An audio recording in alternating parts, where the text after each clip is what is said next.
ধরুন আপনার ঘরে একটা উৎসব আসছে, বছরের সবচেয়ে বড় উৎসব। আপনি প্রস্তুতি নিচ্ছেন, পরিবারের সবাই আনন্দে আছে। আর ঠিক সেই মুহূর্তে কেউ একজন এসে বলল উৎসব করতে পারবে, তবে শর্ত আছে। আর সেই শর্ত এমনভাবে সাজানো হয়েছে যে তুমি চাইলেও উৎসব করতে পারবে না। শুনতে অবাক লাগছে, কিন্তু ঠিক এই ঘটনাটাই ঘটেছে পশ্চিমবঙ্গে। আর যারা এই শর্তের জালটা বুনেছে তারা বসে আছে নবান্নের ক্ষমতার চেয়ারে। কিন্তু গল্পটা এত সরল না, এর ভেতরে লুকিয়ে আছে রাজনীতি, ধর্ম, আইন, ক্ষমতার এমন এক জটিল খেলা যা জানলে আপনি নিজেই বুঝবেন আসলে কি ঘটেছে বাংলায়। পশ্চিমবঙ্গের সরকার বদলেছে, নতুন মুখ্যমন্ত্রী এসেছেন। শপথ নেওয়ার কালই যখন শুকোয়নি, তখন এমন একটা পদক্ষেপ নেওয়া হলো যা বাংলার কোটি কোটি মানুষের জীবনে ভূমিকম্পের মতো আঘাত হানতে পারে। গতকাল 13ই মে পশ্চিমবঙ্গ সরকারের পক্ষ থেকে একটা বিজ্ঞপ্তি জারি করা হয়েছে। সাধারণভাবে পড়লে মনে হবে এটা তো পশু কল্যাণ সংক্রান্ত একটি প্রশাসনিক নির্দেশ, কিন্তু যখন আপনি প্রতিটা লাইন ধরে ধরে পড়বেন তখন বুঝবেন এটা কোনো সাধারণ কাগজ না, এটা একটা সুপরিকল্পিত কৌশলের প্রথম চাল।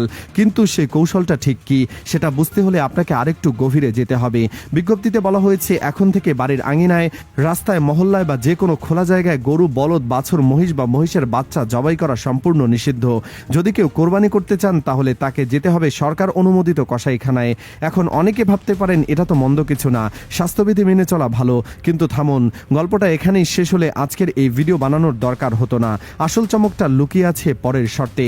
সরকার বলছে আপনি কসাইখানায় গেলেও চাইলে পশু জবাই করতে পারবেন না। প্রথমে আপনাকে একটা ফিটনেস সার্টিফিকেট সংগ্রহ করতে হবে। এই সার্টিফিকেট দেবেন কারা? একজন পৌরসভার চেয়ারম্যান বা পঞ্চায়েত সভাপতি এবং একজন সরকারি পশু চিকিৎসক। এই দুজনকে একসঙ্গে রাজি করতে হবে, হ্যাঁ, এই পশুটাকে জবাই করা যেতে পারে। এখন প্রশ্ন হচ্ছে তারা কখন রাজি হবেন? এখানেই আসল মরণ ফাঁদটা পাতা হয়েছে।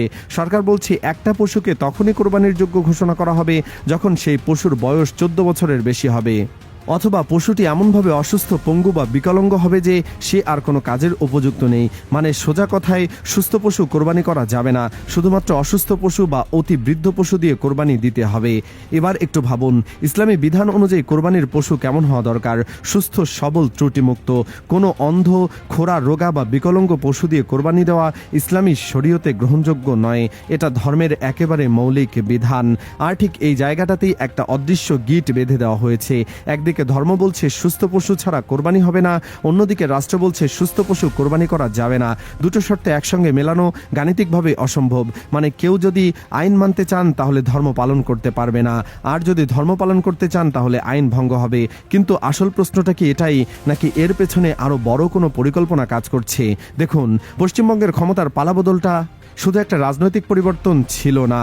আজ যারা ক্ষমতায় বসেছেন তাদের রাজনৈতিক দর্শন এবং কৌশল সম্পর্কে যদি আপনি গত কয়েক বছরের ঘটনা প্রবাহ বিশ্লেষণ করেন তাহলে একটা স্পষ্ট ছবি ফুটে উঠবে।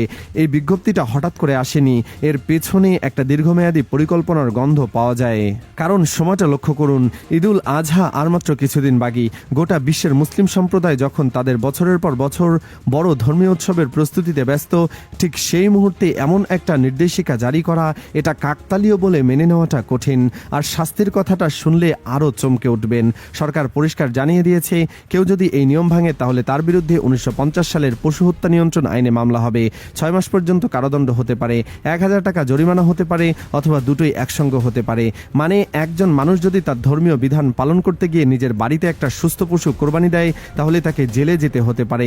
একটু ভেবে দেখুন কোন দেশে কোন সময়ে আমরা বাস করছি। সরকার অবশ্য একটা লোক দেখানো আপিলের জানালা খোলা রেখেছে। বলা হয়েছে কেউ যদি সার্টিফিকেট না পান তাহলে 15 দিনের মধ্যে রাজ্য সরকারের কাছে আবেদন করতে পারবেন। কিন্তু এখানেও একটা বিশাল ফাঁক আছে, যেটা না বললেই নয়। ঈদুল আজহা আসতে আর মাত্র বাকি কদিন, 15 দিন আপিল করে তারপর সেই আপিলের উত্তর আসতে আসতে কোরবানির সময়সীমা কবে পেরিয়ে যাবে। মানে এই আপিলের সুযোগটাও কার্যত একটা মরীচিকা। দেখা যাচ্ছে ধরতে গেলে হাতে আসবে না। আর এদিকে প্রশাসনকে দেওয়া হয়েছে প্রায় সীমাহীন ক্ষমতা। কোরবানির দিনগুলোতে পুলিশ এবং প্রশাসনের লোকজন যে কোনো বাড়িতে ঢুকে তল্লাশি চালাতে পারবে, কসাইখানায় হানা দিতে পারবে, কাউকে বাধা দেওয়া যাবে না। একটু কল্পনা করুন দৃশ্যটা। ঈদের দিন সকালবেলা পরিবার মিলে নামাজ পড়ে ফিরছে, উৎসবের আমেজ বাড়িতে, আর ঠিক তখনই পুলিশের গাড়ির সাইরেন, বাড়ি বাড়ি তল্লাশি, মানুষ আতঙ্কে দিশেহারা। এই দৃশ্যটা কি কোনো গণতান্ত্রিক দেশের হতে পারে?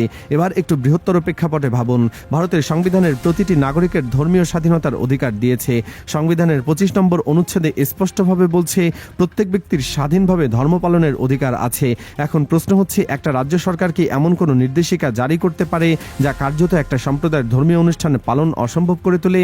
এটা কি সংবিধানের সঙ্গে সাংঘর্ষিক নয়? কিন্তু এখানে আরেকটা গভীর প্রশ্ন আছে যা অনেকেই এড়িয়ে যাচ্ছেন।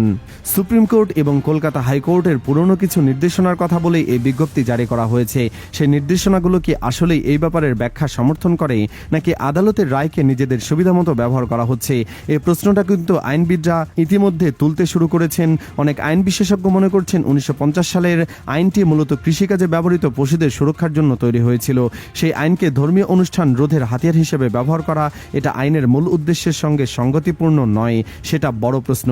এদিকে সাধারণ মানুষের মনে প্রতিক্রিয়া কেমন? বাংলার লক্ষ লক্ষ মুসলিম পরিবার এই মুহূর্তে এক অদ্ভুত অনিশ্চয়তার মধ্যে আছে।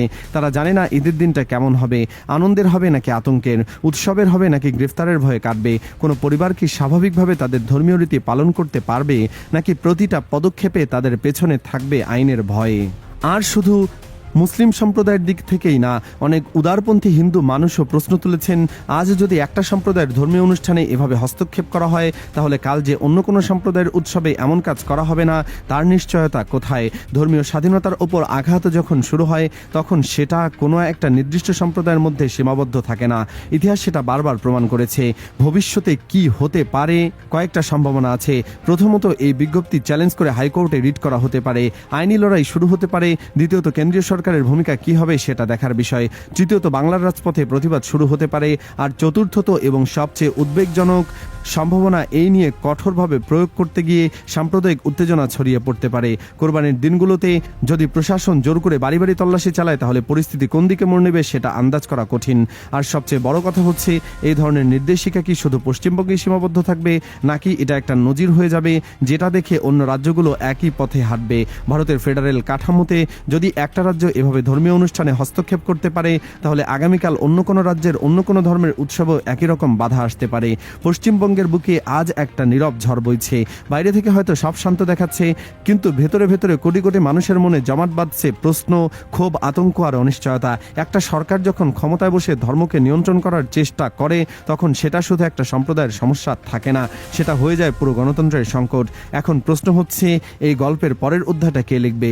সরকার, আদালত, নাকি বাংলার সেই সাধারণ মানুষ যারা শুধু শান্তিতে তাদের ধর্ম পালন করতে চায়? আপনি কি মনে করেন, এই নির্দেশিকাকে আসলেই পশু কল্যাণের জন্য, নাকি এর পেছনে অন্য কোনো উদ্দেশ্য কাজ করছে?